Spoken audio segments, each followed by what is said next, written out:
Hello everyone, I am Taher and today I will read for you a story. The name of the story is Kallu's World, in big trouble again. The author of this story is Subhadra Sen Gupta. Kallu, get up! You'll get late for school again! Kallu!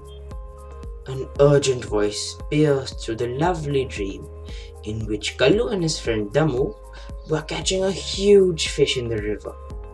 And for some strange reason, the fish was smiling at them. Kallu pushed a bleary face out of his kilt and protested sleepily. Shabu, it's too early. I hardly slept. No, it isn't, his Shabu said firmly. The sun came up long ago. Ammi already milked the buffalo, and we've all had breakfast. Kallu sat up shivering and looked out of the window and mumbled, Sun? I don't see any sun. That's the mist, you idiot. Abbu has already gone to work in the vegetable field, and all the school kids of our mohalla went past long ago. Everyone's gone? Kallu was about to yawn and swallowed in panic. Even Munia? Shabu nodded silently, his face looking really gloomy. Baapre! Throwing back the kilt, Kallu struggled out of bed. He couldn't get to school late again. He just couldn't. 2 days earlier, Masterji had threatened that one more late entrance in class and punishment would get really serious. He was even thinking of not promoting him to the next class. And that too after he made Kallu stand in the corner holding his ears for hours and hours. I have to think up a story right now, Kallu thought desperately as he hunted for his chappals under the bed. A really wonderful, heartbreaking, very convincing story. He rushed at super speed to get ready like he did every morning. He quickly splashed some freezing water in his eyes to really open his eyes. No bath, of course. Luckily, it was winter, or his mother would have made him take one. He grabbed a t-shirt, trousers and sweater and hopped about, putting them on. Shoving his feet into the chappals, he looked at his younger brother and panted. You're so lucky, Shabu. No school for a whole month? Shabu, sitting by the window, his right leg covered in plaster, said grimly, Sure. Breaking a leg is great fun. I love sitting here all day, while getting bored so I could tear my hair, while you go off with Damu to play football. Zaroor, I'm having fun. By the time he finished speaking, Kallu was already out of the house and halfway down the lane. Shabu leaned out of the window to watch his hurrying figure vanish through the swirling mist. Then a huge, delighted grin slowly spread across his face. He's gone, Shabu sang out. You can come out, Munia. His sister Munia, who had been hiding behind a cupboard, came out with an even bigger smile on her face. They were laughing so much that Munia got an attack of hiccups. On his way out, Kallu had grabbed a dry chapati from the kitchen, and now, taking a bite, he mumbled to himself. A story, Kallanya. You're very convincing. A brand new story, or you're standing in the corner again. Life was a mystery to Kallu. He liked school. He really did. He enjoyed doing sums and learning science. He loved playing football and singing in the school programs. But then why, oh why, did he find it so hard to go to school on time? Even Masterji couldn't really understand. He had suggested sarcastically that Kallu should start sleeping in the school veranda at night, and all the other kids in his class had laughed at Kallu. The problem was that things were getting serious now. If Master G did not promote him to class 9, then he was in deep trouble, because then his Abu would make him leave school and make him work in the vegetable field. Who wanted to pull out spinach and collect carrots and peas when he could go to school? School was 100 times more fun, and he knew that he could pass the 12th exam and find a really good job. Maybe even go to college. Going to college? That was Kallu's biggest dream. What Kallu really wanted to do was to complete his 12th class and then learn about computers. Master G said he had the brains to do that. Last month, he had taken their class to a computer show in the nearby town, and they all thought that the machines were totally amazing. The salesman had showed Kallu the correct way to use the mouse and how to go to the internet. That was absolute magic. Now, Kallu and Damu wanted to become magicians with a mouse, going zip-zap across a computer screen. On the way back in the bus, he and Damu had worked out a fantastic plan. Now that the highway went past Khajuria village, they would open a dhaba cum STD booth cum computer center right beside it. Damu, who dreamed of food all the time, would run the dhaba, and Kallu would manage the STD booth. Truck drivers would eat at the dhaba and call home from the STD booth. And people from all nearby villages sending vegetables, wheat and sugarcane to the wholesale market could check out the latest market prices on the internet. Kya baat Damodar Dhaba and Kallan Computer Center. Damu smiled and then turned to give Kallu an anxious glance. If only you would get to school on time. Whizzing past the tea shop, still munching on the chapati, Kallu yelled, "Salam Dharam Chacha!" Dharampal, the chai owner shop, looked up from the boiling kettle and gave a surprised look. Arey, it's Kallu! Then his grin widened and his eyebrows shot up. What's the matter? Did the sun rise from the west today? Where are you going so early in the morning? School? Have a pakora first. He laughed. Garam garam dharam ke pakore. Hurrying along, Kallu had no time to reply. Dharampal Chacha jokes about everything, he grumbled to himself.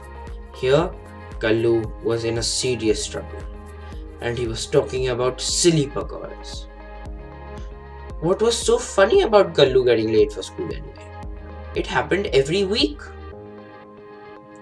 Of course, the most disastrous wish was when he arrived late day before yesterday. There was a rehearsal of the 26th January program, and they were already singing Jaya He of the national anthem, and Kallu was supposed to be leading in front with Damu, Munya and Saru. So he stood back and sang Jaya He and was trying to sneak off to class when someone grabbed him by the collar. His heart nearly stopped as he looked at Master G's grim face. You are again late for rehearsals. You are out of the show. Master G's voice was cold as ice. Oh no, please Master G. Kallu had tears in his eyes, and these were real tears, not the ones he could bring out at will. He really wanted to be part of the show. Please, please, he pleaded desperately. I promise, I won't be late again. Fine. Master G's voice softened a bit. I'll let you go this time, but one more late mark and you're out. Get that? Kallu nodded with a sniff. But they had reached Kallu's classroom, and as Kallu headed to his seat, he said, Where are you going? Stand in the corner holding your ears. His classmate had already begun to giggle when Master G came up with the final terrible threat. Maybe I won't promote you, Kallan. failed in 8th because of late marks. And now he was late again. His life was over. A good story, thought Kallu. A really credible excuse. He had come up with so many in the past. Why couldn't he think of one today? His mind, he could see Master Ji frown in disbelief, looking down at Kallu as he was concentrating so hard on his story. He ran straight into a herd of buffaloes. Just my luck, he thought in disgust, dodging the moving cattle. In a life-threatening crisis like this, what do? I crash into Badri and his fat buffaloes, puffing and panting, slithering through the mud. He struggled through. Badri, the mad buffalo in his huge turban, waved a stick in greeting and smiled with his bushy mustache. Aren't you early, Kallu?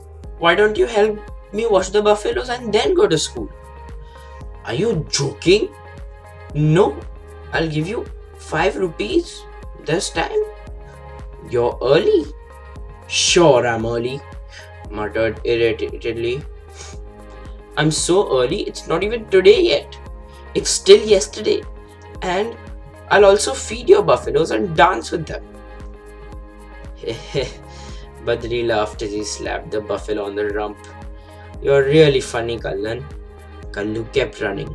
The whole village is against me, he thought gloomily. Even crazy Badri? Can't they stop joking and teasing a poor boy like me? And then he got busy with the story come excuse problem once again. Ammi was sick and he had to make breakfast. Nope, he tried that one at least twice before. It doesn't work. The goat had run away? Nah, didn't work last time. Someone stole his pen? The pen was right in his school bag. His chappals broke and he had to get them repaired? No way, they were brand new. Going past Damu's house, he saw his best friend and his sister Saru sitting on a charpal in the courtyard, eating breakfast. Ha! They were late too, Kallu thought in triumph. And they are still eating. So they'll come in after me and hopefully Master Ji will be so busy yelling at them, he'll forget about me. Damu looked up with his wide eyes in wide surprise. Oi Kallu, wait for me yaar. Parathas Kallu bhaiya, Saru called out. Gobi parathas. No time. Kallu huffed past at full speed. Meet you in school. ठीक है, see you later. Damu shrugged and went back to eating. Damu and Saru are so lucky, Kallu thought. They lived right next to school. They could even leave home when the school bell rang. As he got to the school gate, Kallu's heart began to thud really fast. Guess who was standing there, stuffing a pan into his mouth? Master Ji! Talk of bad luck. Kallu skated to a stop and began in a nervous rush. I'm sorry I'm late, Master Ji, but today it's not my fault. I had to help Shabbu take a bath and he's broken his leg and he came to a sudden stop because of an amazing sight. Master Ji, the scariest human being on earth, was laughing. Wait, Master Ji held up a hand while he tried to stop choking on his pan. Why are you telling me a new story today? What story? Kallu tried to look shocked. I never tell stories. But things are getting very strange here, thought Kallu. Every word is 100% true, Master Ji. You are nearly 15 minutes early, Kallan. Master Ji's smile still lingered. Early? Kallu froze in shock. What do you mean, early? Master Ji pointed to his watch. See, 7:45. Munia's not here. No one's here yet. And Master Ji laughed again, sending out a spray of pan juice into the air. No one except you. Kallu stood still. You mean I could have slept more? I could have had more breakfast? He nodded to himself. Now I know. It's Shabbo and Munya. I'll kill them. I really will. Just because Shabbo is bored, he's playing this trick on me? And you wasted a good story too? Masterji said sympathetically. Better come in anyway. I'll make Shabbo pay for this, Kallu said to his gritted teeth. I really will. What will you do? I'll break his other leg, said Kallu with a glare. Thank you.